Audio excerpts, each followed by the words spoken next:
Okay, so the video that I'm going to be reacting to today is talking about the job market. We're going to look at how job market postings are made and how they affect the data and basically how that is looked at as far as knowing what's going on in the economy. This is a video that came on CNBC. They had a speaker on there. So we're going to go ahead and get right to it.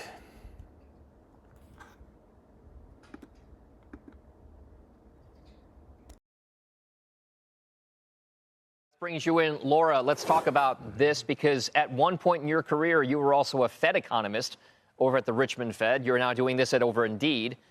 Do you look at the numbers that for job postings and say that this kind of evidence is a good proxy, at least correlatively, to what jobs data could show? Is the Indeed number going to be something that we have to scrutinize more because it is indicative of the job economy? Dom, thanks so much for having me. I'm really happy to be here to talk about our data at Indeed. And I would say our data actually aligns best with the JOLTS data, which we also would have gotten earlier this week if it was a normal cycle.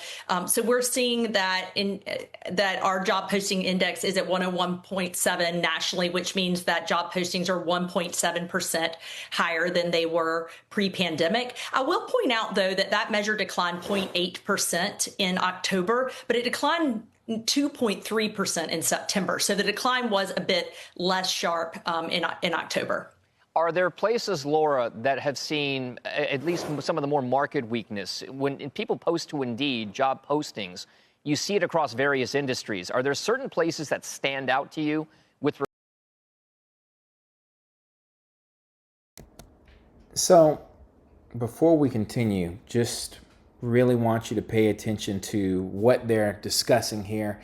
If you're a person who is trying to see what's going on in the job market and you're relying on the data that we get, what they're doing here to translate it into English for people who may not understand all the technical and finance jargon that you just heard, basically they're saying that they're looking at the health of the economy based on the job postings on Indeed. So now, if you think deeply about that, that is kind of concerning because basically what they're saying is that if there are more postings on Indeed, then that means that the economy is doing better. That may mean that unemployment is not that bad. But what's the problem that many people are running into now when they're searching for jobs? Ghost jobs. And what are ghost jobs? Ghost jobs are posting, especially on websites like Indeed, where you see the job that you think you like, you apply for it, but you don't hear anything back. You don't hear anything from a recruiter. And then sometimes you might hear something, but more than likely it's just a rejection email. But when you do some investigating, what you find out is that the company is actually not hiring for that position. So what you're looking at here is, some people might call it some deception, but really that's up to you what you call it. I'm just showing you what's being reported here is that these people are judging how healthy the economy is based on postings on Indeed. So let's listen to them further and see what they say about the particular industries that may still be actually hiring.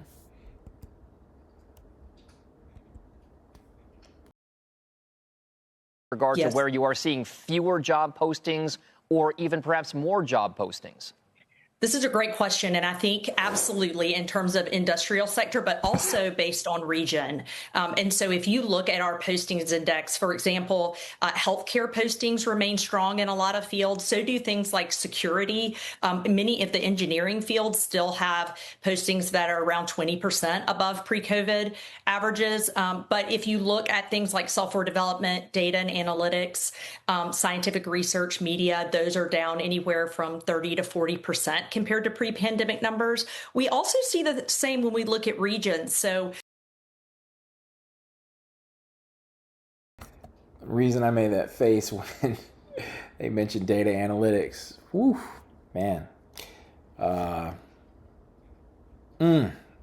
that's an industry that a lot of people got into, that a lot of people were looking to get into, and for there to now be a downturn in data analytics postings, that kind of tells you about the health of the overall tech market, because she talked about data analytics going down as well as software development going down. Now, areas where there were postings going up were healthcare, manufacturing, some other industries she named.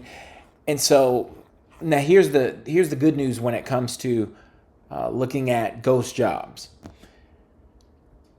All the postings in healthcare, for example, are not ghost jobs. So that means industries like healthcare, industries like education, the ones that she pointed out that still have more postings, those are the ones that if you're seeking a job that you may want to look into, because the chances of you hitting a ghost job with those are not as likely as the other industries. Sorry, I had some little accent there, something slip out. My wife tells me all the time how I have a southern accent. I don't believe her, but hey, I don't know what'll come out while I'm making these videos. All right, enough of me talking. Let's go back to our video and listen up.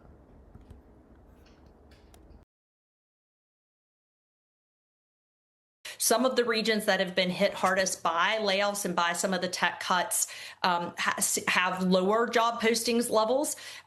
And as does Washington, D.C., which has had major cuts this year, obviously, to funding. But if you look at states like Idaho, Tennessee, the Carolinas, those states remain well above their pre-pandemic norms. Steve, one of the conversation points we had yesterday with Challenger Gray and Christmas and also Evan Sohn was the idea that artificial intelligence could be one of the drivers behind some of the job transition dynamics we're seeing. Do you think, as though, given what we see from Indeed, Challenger Gray and Christmas and everything else, that tech unwind-ish tiny bits that we are seeing in the market right now may be flowing through to the broader economy because job postings in certain key areas like software engineering and development are on the decline? So the way I'm thinking about it now, and I'm learning as we go, Dom, is this. I don't think that AI is going to be responsible right now for mass layoffs.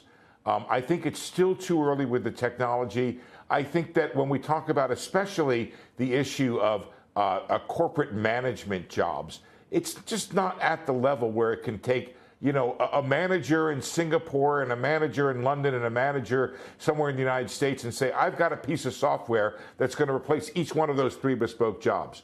What I think there's some of that going on a limited basis, and I think you peg some of the places it might be happening: engineering, call-in centers, those kind of places. What I think.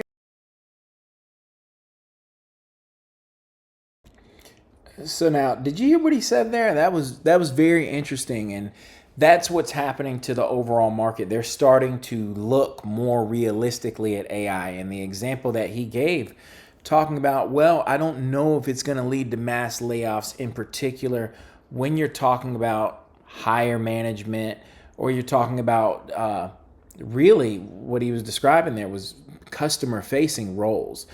Because what we've seen so far when it comes to AI is the LLMs and, ChatGPT being able to solve basic problems, easy problems. It certainly makes people more productive.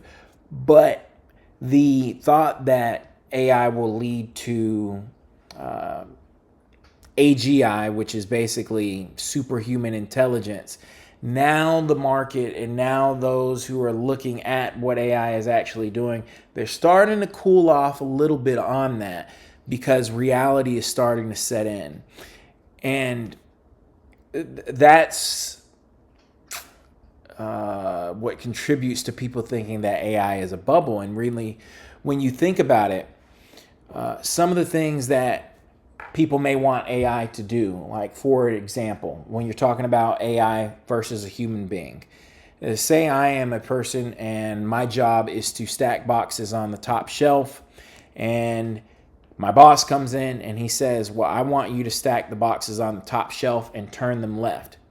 Now, me as a human being, it's very easy for me to see, okay, my boss wants me to put these boxes on the top shelf, turn them left.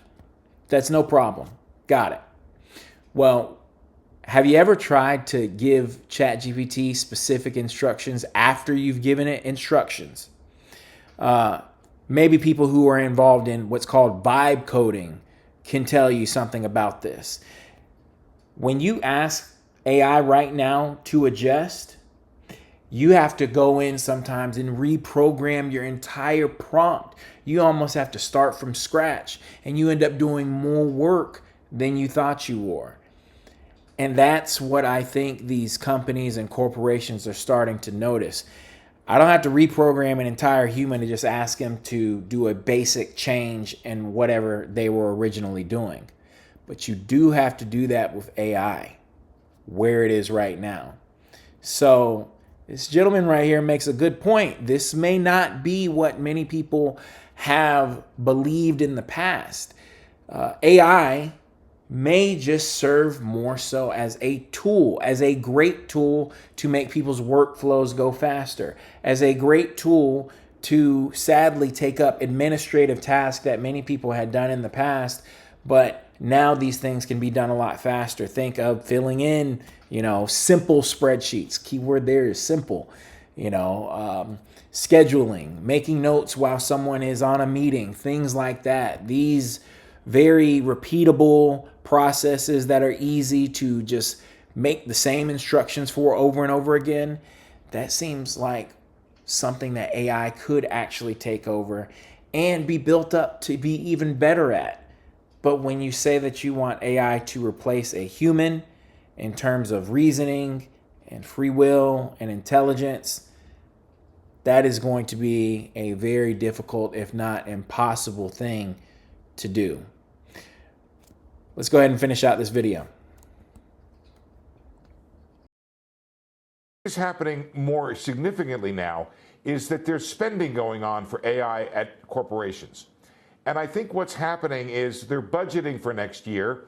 And what they're saying is, let's try to hold the line on new hires because we have this technology that's going to be rolling out. So I think that I would look for AI right now in less hiring, not in massive firing at the moment. That may happen. I'm still a little bit skeptical about that happening relatively soon. It may happen, but I think right now it's a hold the line thing, and I think it's part of the issue when we have this low fire, low hire environment that we have right now. I think that's part of it. I think tariffs are a big part of it. I also, the uncertainty that's out there. I think those are some of the issues that make it a low hire environment. And I just want to say, underscore what Laura said. The Indeed data is very good, or doing as good a job as we have at replacing that JOLTS data that looks at the dynamics in the workforce more than the absolute level of hiring that may be out there. All right, Laura, we're going to give you the final word here. Just how much visibility as an economist do you have, given the data that you see at your employer, at Indeed, into what the jobs market and economy could look like in the next 6 to 12 months? Yeah, wish I had the crystal ball to predict that precisely. But I would say right now, the data that we're seeing at Indeed indicates that we remain, from a macro point of view, really in this low hire, low fire environment. In some sectors, it's more of a low hire, some fire environment. But overall, from a macro perspective, it's still quite a stagnant labor market. So there's nothing in our data that would have predicted, a major turnaround in payroll employment reports over the past 2 months. And going forward, there's nothing in our data that indicates that we should expect anything different tomorrow.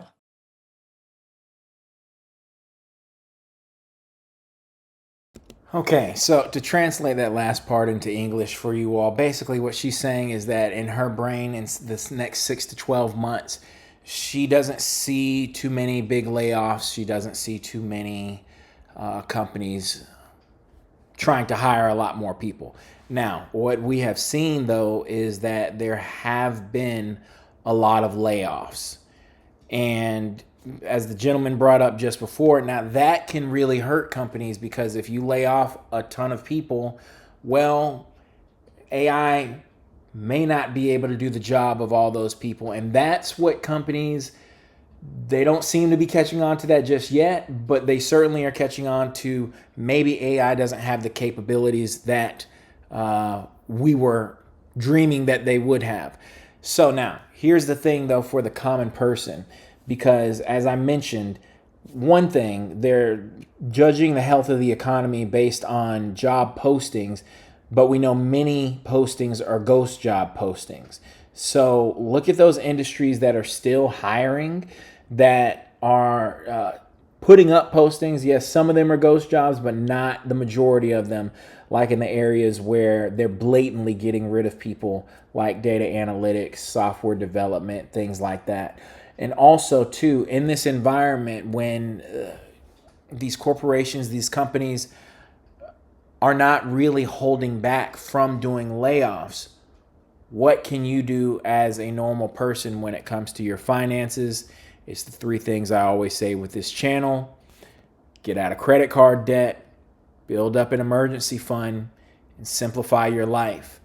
The times we're living in right now, the job market is very, very difficult. It's very hard to get a job. And if you have a job, you want to do your best to keep it, and you want to control what you can control. And what you cannot control, you can only worry so much about it. So, with that said, hey, y'all have a good night. I enjoyed talking to you. Comment below, like, subscribe.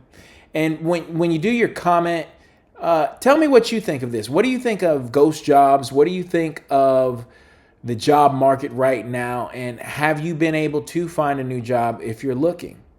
All right. Have a good one. Bye-bye.